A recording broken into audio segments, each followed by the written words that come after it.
कामाला लागा म्हणणाऱ्या राज ठाकरेंकडे कार्यकर्ते आहेत कुठे? भाजपचे अतुल भातखळकर यांचा राज ठाकरेंना हा टोला आहे.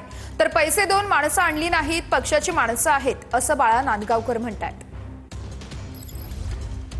आहेत कुठे कार्यकर्ते? कार्यकर्ते कुठे आहेत कामाला लागायला?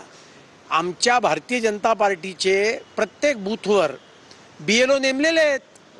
कारण आम्ही कित्येक वर्ष बूथ प्रमुख आणि बूथ प्रमुख +10 अशा पद्धतीची योजना करत असतो आणि त्याच्यामुळे जरूर त्यांच्या कार्यकर्त्यांनी कामावर लागावं, पण कार्यकर्ते असले तर ते लागतील ना.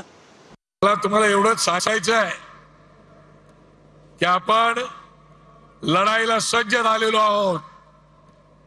ही सर्व माणसं आम्ही पैसे देऊन आणलेली माणसं नाहीत. ही आमची माणसं पक्ष प्रमुखांवरती, पक्षावरती प्रेम करणारी लोक आहेत आणि ती सगळी या ठिकाणी जमलेली आहेत.